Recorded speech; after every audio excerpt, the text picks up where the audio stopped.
দাঁড়িয়ে আছি আর এই বর্ষার প্রকৃতির তিস্তাকে কেমন লাগছে তোমাদেরকে অবশ্যই দেখাবো।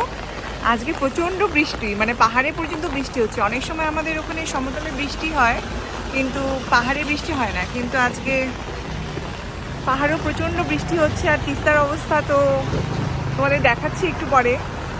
আর পাহাড়গুলো সব মেঘে আচ্ছন্ন হয়ে আছে। দাঁড়াও দেখা